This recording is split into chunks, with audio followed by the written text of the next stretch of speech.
rock. Feel the morning on my face.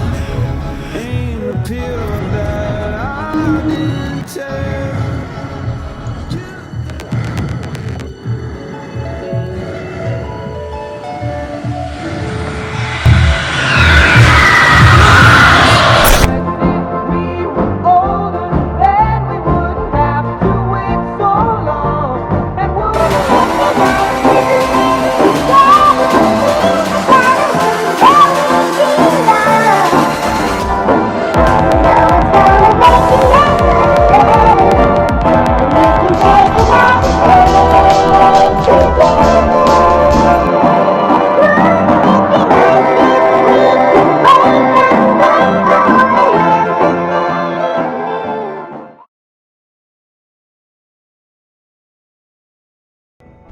Define, if you can, what are psychedelics? We know they're not marijuana. We know they're not opioids. What are they? How do we define these drugs? Well, they're a group of drugs that profoundly alters consciousness. They do it all by activating the subtype of serotonin receptor, the 2A receptor. All of them do that. If you block that receptor, they don't have any psychoactive effects. What are psychedelics? Psychedelics are psychoactive drugs that alter a person's cognitive processing. These hallucinogenic drugs are illegal in most states across the US.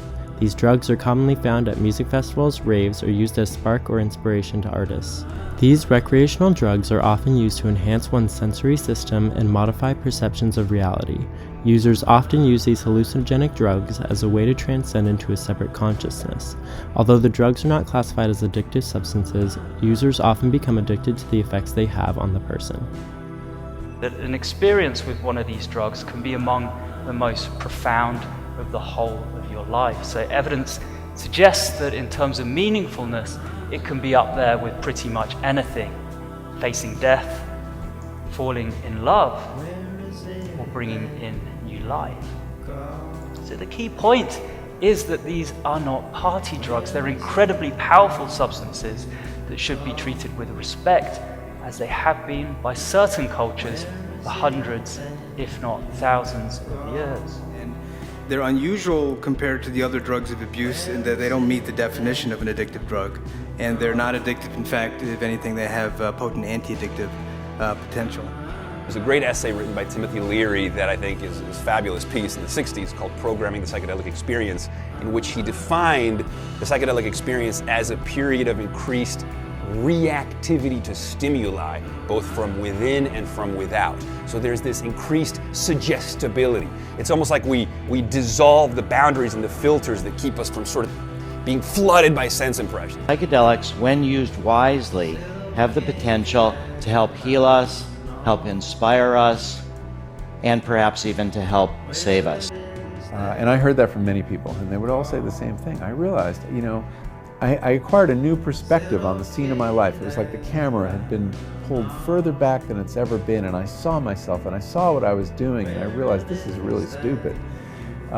So perspective, a perspectival shift can be very powerful. Other indications that the drugs show promise for, and this is psilocybin mostly, that's the psychedelic that's been studied the most. Depression, anxiety, obsession, addiction. There have been trials of alcoholics, of cocaine addicts, and smokers, all showing great promise.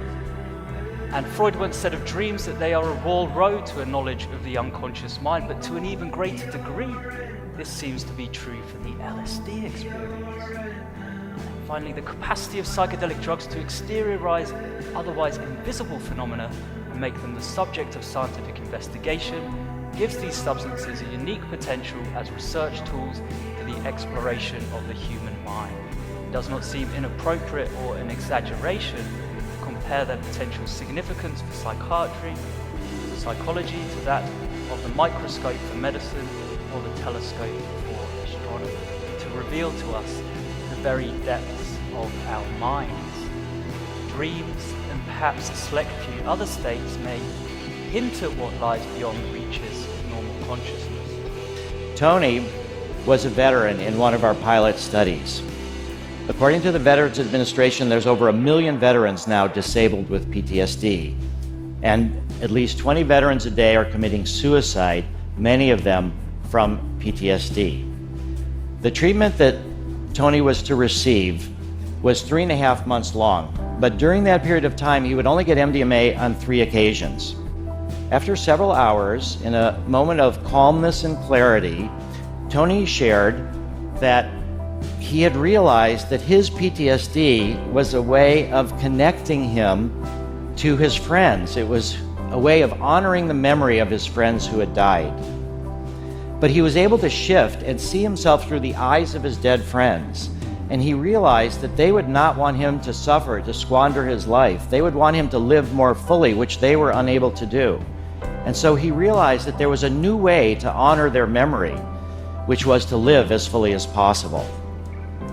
He also realized that he was telling himself a story, that he was taking opiates for pain, but actually he realized he was taking them for escape.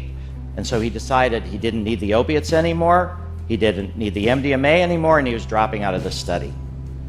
That was 7 years ago. Tony is still free of PTSD, has never returned to opiates, and is helping others less fortunate than himself in Cambodia.